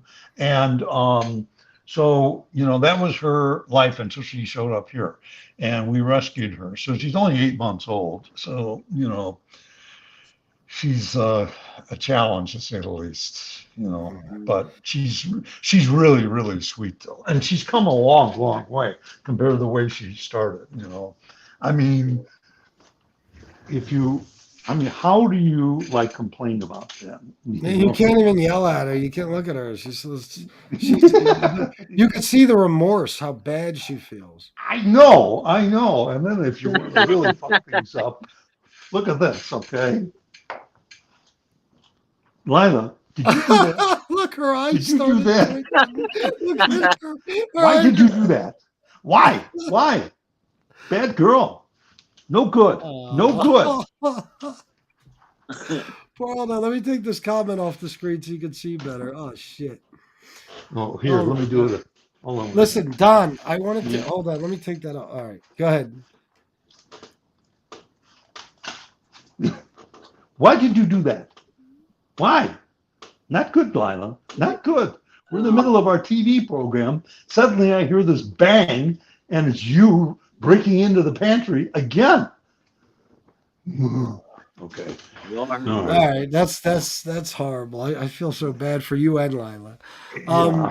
I want to read something. I'm going to bring Jessie Roth on. She wants to tell a military story, and Drager's here as well. But I want to read this first because it's important. Michael Hemsley said, someone that I would like to recognize, and Michael is a Marine. Yeah. Someone I would like to recognize today, one of my drill instructors from boot camp at Paris Island that took his life due to addiction. He killed himself in front of 100 recruits. Oh my God. Oh God. Oh Mike. He said he was having some drinking issues and he got in trouble and was going to get kicked out of the Corps. That is what led to him going to the diving board in full dress blues and putting an M16 to his chin. Oh my God. Oh my. I'm so sorry, Michael. Oh my God. R.I.P. drill instructor Sergeant Stump. Wow. Each one of those stories was more tragic than the last one. I mean, and that's why I said, at the outset, Memorial Day holiday weekend. I mean, here's a guy that's active in the force, in the Corps and what have you. Hey, and, he takes his life and what have you. Is he deserving of the same honor? My view, absolutely. Absolutely. Because we don't know the demons that he suffered from, which made him do that in that manner. I mean, clearly that's a suicide of great anger and rage and what have you, but that comes with the territory. Hey, Jess, how are you doing? Hey, Girl, how are you? How are you? How to find out you? I kind of have a Memorial Day story. It's a little bit heartbreaking, but it's kind of heartwarming too. So I just thought maybe it's appropriate to share today. Absolutely. My dad, my stepdad, I call him dad. Anyway, his father was one of the original. He was in the first squadron of the Flying Tigers. So I don't know if any of you are familiar with them. He served under Pappy Boyington. Anyway, so after he came out of he was a Navy pilot first, and then the ABG. Pappy, yeah, Pappy Boyington. I know what you're talking about. Yeah, from the Robert Conrad series. Right, the Flying Aces, I guess, or it was the movie or the show or something like that. Yeah, I forget the name of it, but yeah. My grandfather served under Pappy right before he went in to become one of the Black Sheep Squadron. Oh, that's the name of the show. Yeah, Black Sheep, Bad Black Sheep. Black Sheep Squadron. Right, yeah. So my grandfather was a Navy pilot. He was one of the original Flying Tigers, which there is a difference. Those that came after weren't part of the original program. Yeah. So after he came out of the Flying Tigers, he started working for Republic Airlines out in Long Island, which is where he met my grandmother. And my grandmother was like from this upper middle class family, you know. Basically, they were like the it couple of the 40s, you know what I mean? The pilot and the secretary, you know what I mean? Yeah. So they had my dad and my uncle. So they had two boys. And then my grandfather passed away at the age of 49 from lung cancer. So my grandma Betty, my dad came into my life when I was about 2, but my grandma Betty was like his mom was my buddy. And she used to tell me from a small age about, you know, how in love she was with her husband, my grandfather. And there was always kind of a bit of sadness, you know, because he died so young. And then she passed away when I was 12. And then later through the years, I found out from my dad, you know, me and my siblings were like, well, whatever happened to Grandpa? Like, where's he buried? What's going on? My dad was like, well, I know he was cremated, but nobody in the family knew. And this was after my grandmother had passed away. Nobody ever knew what happened to his ashes. And, yeah, right. So we're like, here's this military hero, you know, nobody knew what happened to him. And then, you know, the years went on. And then right around 2020, the summer of 2020, my dad started talking about it again. He's like, oh, I'm trying to track down my dad's ashes. Really, the only thing we could assume was that when he passed away, my grandmother was so depressed about him passing away that his brother, my great uncle, just must have taken care of all the arrangements. And then, you know, my uncle passed away in 1990. My grandmother passed away in 87. Nobody knew what happened to Grandpa, basically. So my dad was like, well, I kind of tracked down somebody I could talk to. And then my dad's a procrastinator. So we're getting closer and closer to like, this was in the summer of 2020. So then we're getting closer to, like, I want to say about Thanksgiving time. And I thought to myself, you know, wouldn't it be nice to find out where he is and just actually get these ashes for my dad? Yeah. And so I took the research that my dad had started. Apparently he was cremated in New Jersey, where he was from. He was originally from Trenton, New Jersey. Now in New Jersey, when you cremate a body, either the funeral home or the cemetery has to hold on to them forever. Like, they're not allowed to get rid of them. There's nothing they can do with them. Oh, really?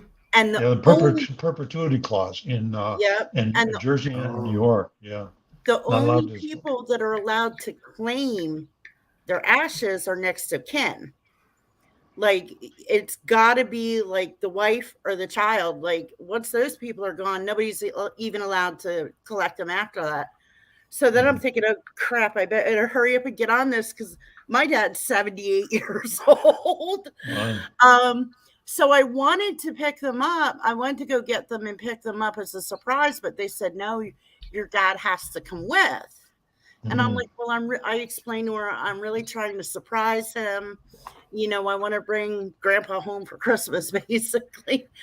Because here his ashes have been sitting for like 52 years at this point.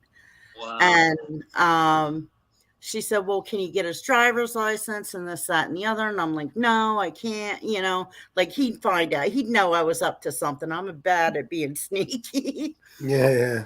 So I ended up having to tell my dad. And then, of course, my dad's like, well, your sister wants to come too. And I'm like, so we had to work out her schedule. And it ended up, we went out there December 31st of 2020. We were able to go and, align everybody's schedule. Of course, I had to give them notice because they have to have somebody there to take them out of the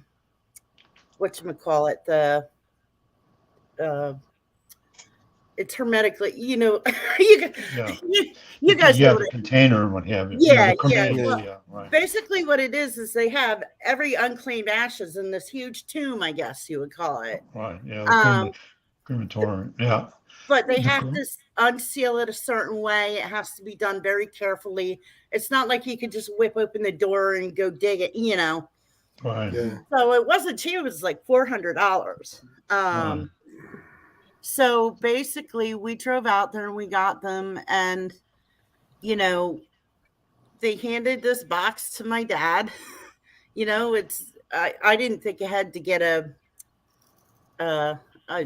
this happens to me all the time. I get on stream and I can't think of the words. Like to keep the ashes, and I didn't think to get an urn. Yes, an urn. That's the word. I didn't think to get an urn, but they basically just handed us this box, and I just thought, here's a man that served his country.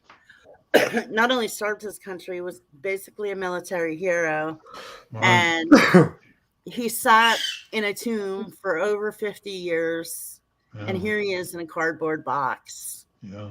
And it was kind of bittersweet, but it was kind of sad that, what I mean? That kind of stuff happens. That's a very, just incredible story. And, but, I take from that story, from my perspective, that, he may have sat, in the ashes, may have stayed there for 50 years alone.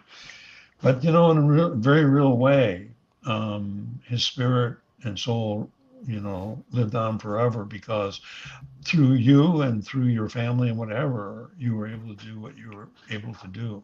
So it wasn't like he was forgotten, I mean, the moral remains, I get that that's important and what have you. I get that. But really what matters most is the fact that he was remembered. I've said this on this show and others and whatever, the story that I was told by a chaplain in Afghanistan during my time there and whatever. And he said, I was trying to make sense out of this craziness and madness and whatever. And I said, I said to the chaplain, his name was Terry, I said, how do we make sense of all this dying and killing and everything? How do we make sense of all this? I mean, if this is true, okay, how is there possibly a God here, of all places? And he said, Don, let me tell you something. God's job in all of this is to be by the side of the dead and the dying, because he's got a long, very established reputation and resume of being by the side of the people who are dead and dying. And I said, well, then, if that's the case, then what's our job in this? And he said, Don, our job in this is to be by the side of the people who are left behind, who look up into the heavens and ask the question, why? And hear back nothing but silence. So, your story is just like that. Your job in all of this was to be by the side of the people who were left behind. And maybe those were the ashes. Those were the people who were left behind. Well, to me, it was so important to be able to bring him home, because my dad, his son, our only last chance to claim these ashes, isn't in the best of health either. And he's now he's 78 years old. So it was just kind of like there was kind of an urgency in my heart that it's like, okay, we're going to do this. We got to do this now and bring him home now. Yeah. And it just, it just kind of got to me though when they handed my dad this box of ashes. I'm like, well, there you go. That's amazing that you found them. Well, we had to the original funeral home that took care of him, that took care of the ashes, held on to them, and then we found out they sold the business and retired in 2011. So we had to track down where the ashes went from there. I guess they were turned over to the cemetery. Wow. Because, like I said, they have to, you can't just get rid of them or give them away to just anybody. Like in New Jersey, it's got to be next to kin or they're going to sit forever. Yeah. So. Yeah. That's a crazy story. Yeah. But, I mean, at the outset, you said it right. And that is, it's a poignant story, So let me ask you this. What did the family do with the ashes when you brought them home? How did that work out? Well, right now we still have them. We need to take a trip up to Long Island. My dad wants to have the ashes buried alongside his mother, my grandmother. So so we still have them. That's the next part now. Like my dad not being in the best of health, it's our next mission to get this done. Let's bring him back home to her. So isn't that God? That's such an incredible story because it has such a sense of reconciliation to it and resolution. I mean, especially when you get them back home to be by the side of, your grandmother and what have you. I mean, talk about a story of reconciliation and resolution. Well, to me, it's kind of like ending a chapter. You know what I mean? Like ending that story. My grandmother, when she would talk about him, she was so in love with him.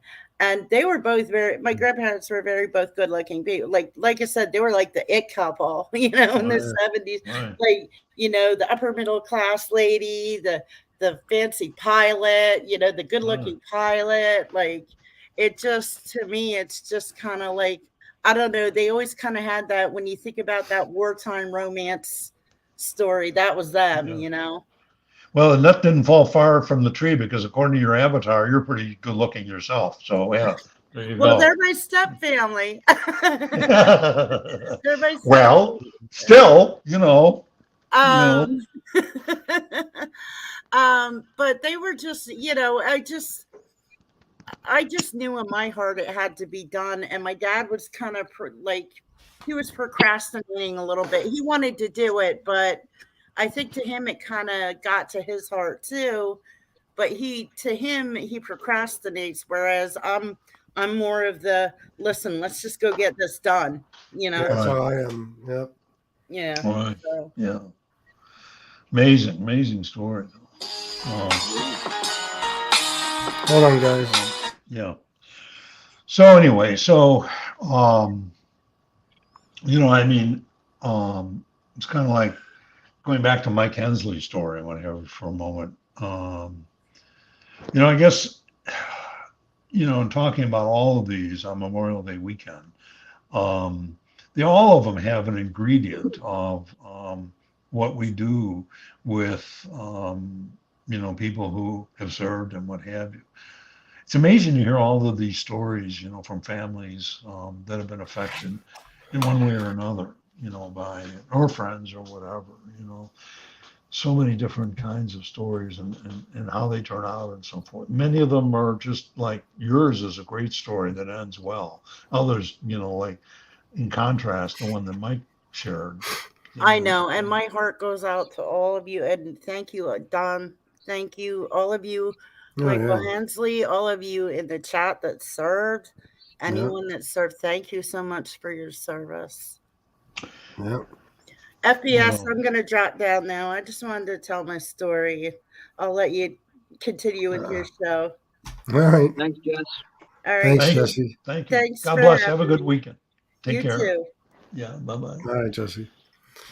Yeah, I want to say something. Jersey Girl put up a story here that's absolutely fucking heartbreaking and infuriating at the same time.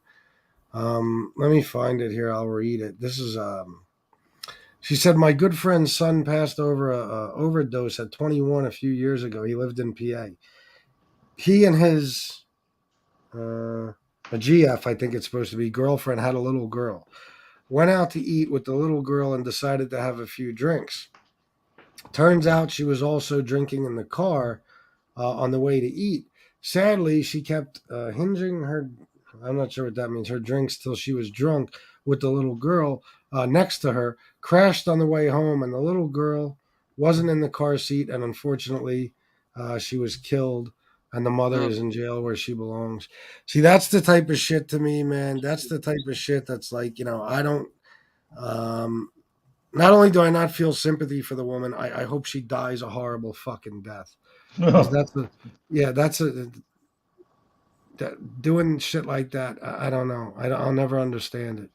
I can only imagine sobering up, realizing what you have done. How horrible that pain. Yeah, maybe I should have some more compassion. I just can't when it comes to a little if kid. She was an alcoholic like the rest of us, you know what I mean? And then, but basically a good person. Yeah, I mean, you don't know. She just sober up and then have to live with the fact that she killed her. Oh God, that's horrible. Truly. And I'm with you, Rob. I mean, at the end of the day, we all know that alcoholism and drug addiction has the capacity to turn very, very good people into very, very bad people. I get that. Okay. But still, Jesus. Yeah, I mean, that's, and I'm sure, listen, if she was a loving mother, because you never know, there are bad mothers out there, but if she was a loving mother, then she's suffering every single minute of every day. But I'm not sure that's enough. I'm sorry, Robert, go ahead. Yeah. I was just going to say, I mean, my dad, I mean, he was a great dad. He was an alcoholic, but I mean, he was always there for me. Good dad. I could only hope to be his dad he was. But I mean, I don't know how many times I was in the car with him when he was drinking. That could have happened to him. You know what I mean? And then, he's sober up. I mean, that's it's not that he was a bad guy. He just made bad decisions under the influence, Right. I'll tell you what, I did a lot of, it is sad. I did a lot of drunk driving, but I was always alone. I was never, I don't know. I guess I was clear-headed enough to at least make that decision. I was always alone. I couldn't imagine drinking with a kid in the car. I couldn't imagine drinking or driving with a kid in the car after drinking. Well, yeah, but everybody makes bad choices at whatever level their moral compass spins to. So I mean, what are you going to do? But Rusty, you're getting Lila all upset. She's going to get to the closet here again. Come on. Sorry. I don't even know what the fuck he's barking at. Rusty's insane. And truly, only matched by Lila. I would rather have Rusty and the barking and being insane than Lila the B&E. Dog. I'm so proud of Rusty right now for never having done what Lila did today that I'm going to get him some treats. Oh God. That's a horrible, you don't understand. Oil terrifies me. Like if I eat anything with oil, even if I eat like an Italian sub with Italian dressing on it or a salad with Italian dressing, if I'm home, I make sure I got some old shitty clothes that I just wear around the house. I don't even want a drop of it getting on a fucking shirt because that's it. It's ruined. There's no getting that out. There isn't. You can't put it. She has seen me throw fucking clothes away. We were at a diner a couple of months ago and I got something with fucking oil and vinegar or something. I splashed the shit all over my shirt. Brand new shirt. The fucking second we got home, I threw it away. I was disgusted. That's a little radical. Just a little bit radical. I mean, I'm a man. The OCD takes you to the edges. Put it that way. I don't know if I would do that. Now that having been said, the first thing that Kimberly did was threw out everything. Okay, it's all sitting by the garbage out you know, on the driveway for when the garbage guy comes. Because she won't even like take the chance of putting that into the washer because it'll ruin the washer. No, that oil will spread. Yeah. Oh, Fuck yeah. that. Yeah. And I don't care how much water, this is what Kimberly says, you know, that no matter how much water goes into the washer, it's going to spread onto all the other clothes and coat the washer. So the successive clothing or whatever is also going to get oily. You know, so anyway, so I was going to take it to the laundromat and, you know, kind of like do it. There you go. Yeah, Fuck their machines. Let them deal with it. Yeah, you know, and then, you know, the only thing is probably karma would come back and kill me because, you know, okay, now the poor people that don't have washing machines come in behind me, use it, the clothes all come out with olive that's oil. true. That's true. Yeah, you got to think about That'd be that. my luck. I'd be the guy coming in next. Exactly. Right. And maybe there are a few people who, well, that we know in common that we could steer towards the laundromat in town here, or you know, to bring their laundry, you know, whatever. Yeah. Let me see. Jersey Girl 732-999. Thank you, Jersey Girl. She said, "Me too, FBS. She don't deserve to live." It was in Montrose, PA. You can read the story. Her name is Lacey, and shame on the bar for serving like that with a child. Well, yeah, that's another problem. I mean, I'm going to tell you, like, I was in a bar one time that I used to, you know, I was there regularly, you know, and one day I'm sitting in a booth and I just had my head down because I got my phone, you know what I mean? And I'm texting on my phone. And the owner happened to come into the bar. He was out getting something, I guess. He walks in and all he sees is my head down. He doesn't realize I'm texting. And he was quick to tell me, okay, you got to go, you know, no more for you. And I'm like, bro, I had one drink. I'm fine. You know what I'm saying? But that's how careful they are in some bars not to overserve. But there's other bars, I've seen it, where a person could be fucking obliterated drunk and they will keep serving them drinks. It's unreal. There's got to be some sort of fucking consequences for shit like that. There has to be. But my question is always this. Why do bars have parking lots? Why do you think? Yeah.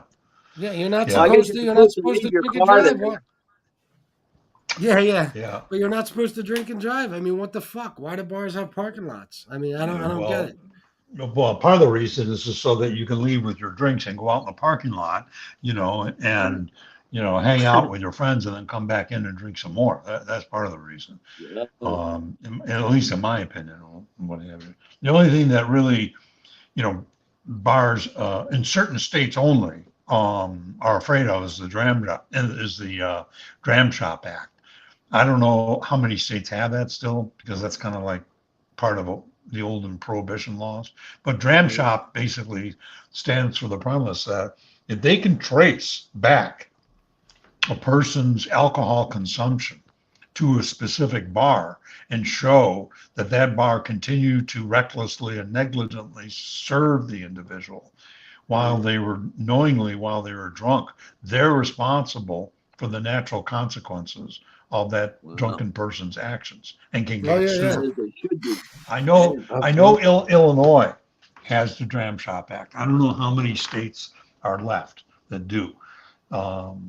But that's about the limit of everybody's, you know, culpability or what have you. Yeah, it's a sick situation when something like that happens.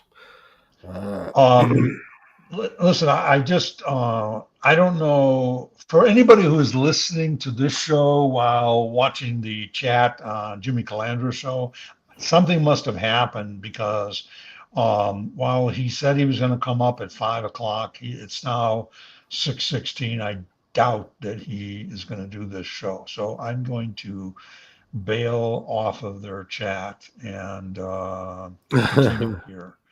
So what's he just got the chat waiting? It's still up. Yeah. I can't speak to what may have happened. But did you talk to him? I did. And the only message I got back was that, okay, I'll keep you posted. You know, I said, I said, text me when you can send the link and whatever. So something must have happened. I hope it's nothing bad. No, I'm sure it's just Jimmy. Yeah, well, yeah, he may have. I know He Jimmy. may have gotten busy. He may have. Who knows what? I hope it's not like something tragic or terrible. Whatever. He normally, would tell me. He's pretty responsible. He's at a bakery getting bread or something. Could be. There's very good bakeries there, So, fucking guy's always getting bread or pizza or something, man. Holy shit. Oh my God, Don disappeared. Look at that, Robert. He just vanished. Uh-oh. Somebody. Well, there he is. Don, listen to what Steve O said. This is insane. Don, Yeah. buy a few cans of brake cleaner, give them a spray, then air them outside, then put them through the wash once dry. That is not a bad idea, and I know a lot of people who, yeah. Sorry, somebody just went up my That street. could work. Yeah, right. That could work. Steve, you should have been part of the dirty tricks department. But that's a very good idea. So anyway, hold on one second. I have to check on something. There's more trouble out nearby. Stand by. What did Lila do now? No. I'm very impressed by the background there at Don's house. I'm very impressed. Oh, God. Stand I by. like here. those cabinets. Okay, now nice. more You chaos. like my more garage chaos. ceiling? I'm going to show you something here. Hold on one second here. Okay. All right. Now Lila has a best friend, and it's Cosmo. Okay. Cosmo is also a golden retriever as well. See, that's Lila. Okay. All right. Now, when Lila is like in trouble, okay, it gets Cosmo very, very nervous. So what he does is he goes over to the bed. Okay, that's Cosmo, and this is what happened when Cosmo got into trouble, because when Lila got into trouble. So there's Cosmo, okay, wondering like what's happened to Lila. Okay, and then took her bed, okay, and took it apart, okay, with her toys over here, okay, and now. Oh my God, look at Cosmo. Yeah. You got a fucking beautiful home, Don. Thank you. Holy shit. Will you leave that to me, like in your will? Not likely, but but we could try anyway. How about Shanna? Can leave it to Shanna? No, that's not gonna. You want to see something really beautiful? Hold on one second here. So back here is, you can't really see it now, but this is Bull Run Mountain. So when you come here, I mean, there's nobody around here. Okay, so this is like 100 and some acres in the backyard here and what have you, and there's only 4 neighbors, within about, I don't know, a mile of here and what have you. So this is Bull Run Mountain back here, the forest, which is where this farm is. It's in the middle of a forest, and and these are the Kimberly's trestles or whatever. Back there is Kimberly's vegetable Holy garden. fuck! Look at the size of that fucking place. I know. Holy I know. shit!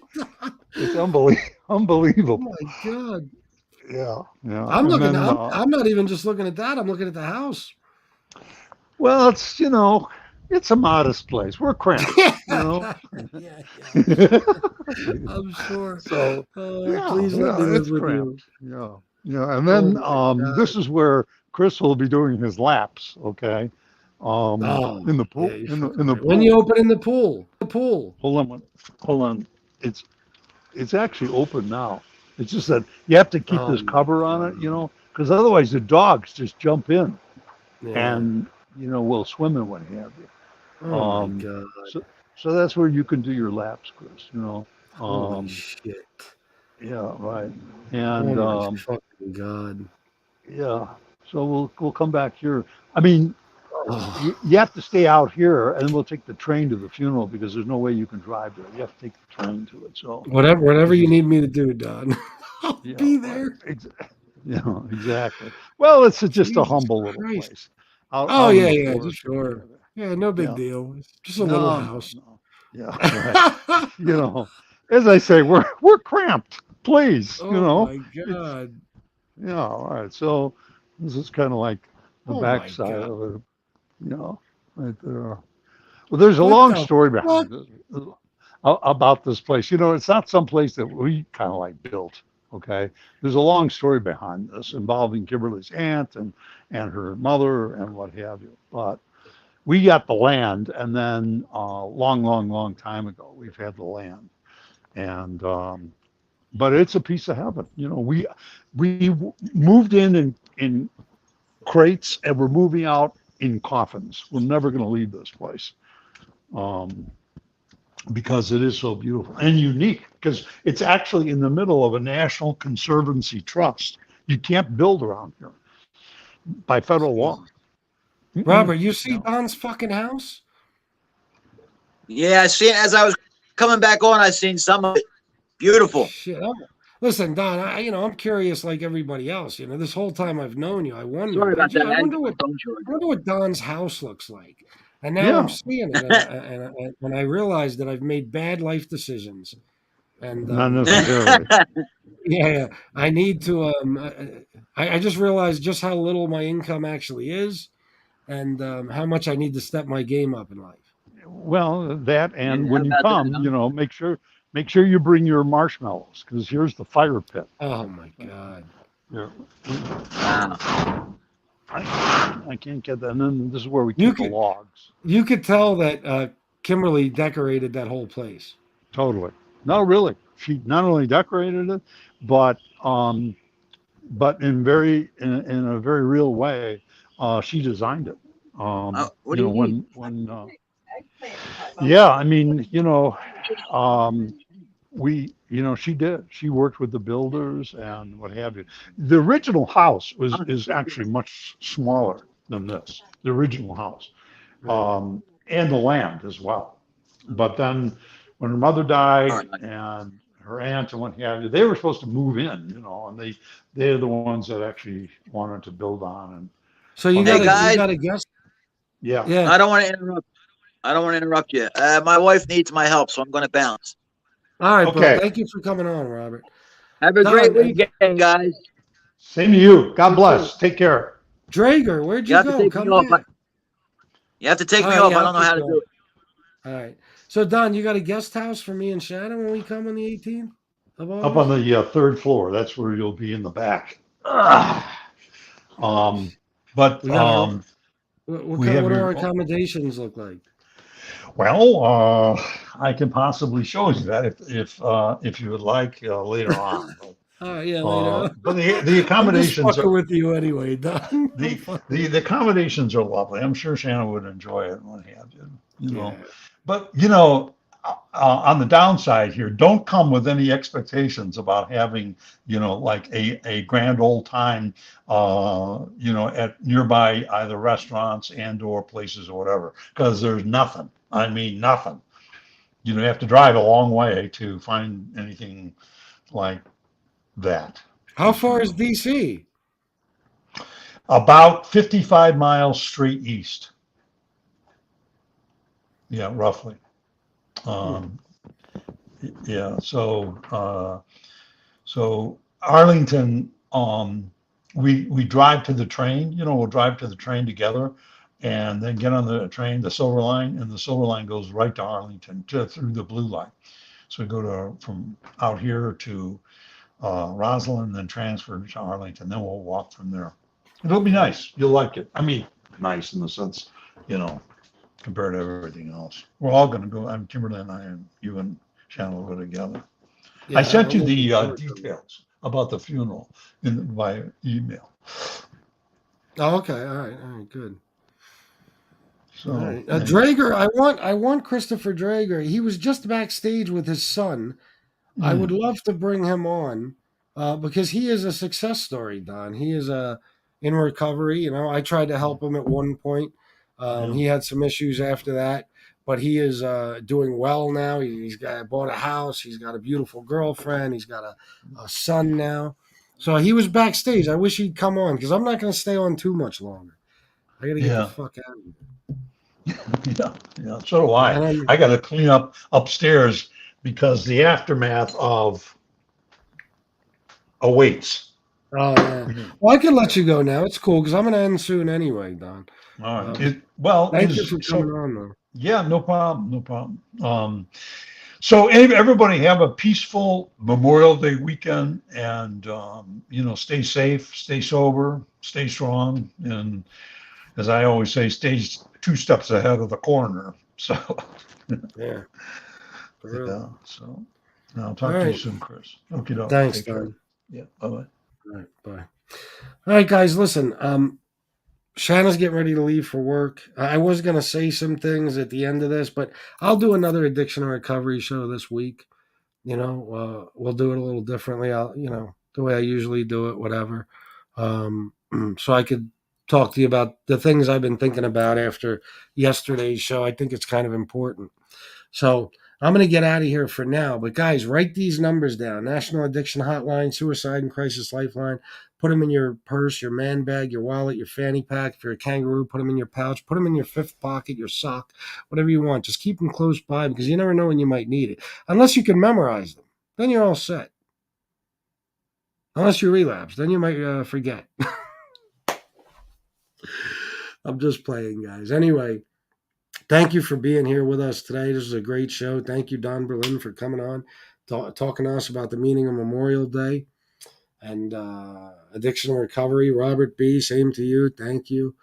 Everybody, thank you, guys. I appreciate it. Jesse, of course, too. Jesse, thank you for sharing your story. I'm going to get going, guys, just because I'm in a bit of a time pinch as I usually am. Thank you guys for everything. I might see you tonight. I most likely will. I love you all. And until next time, salute.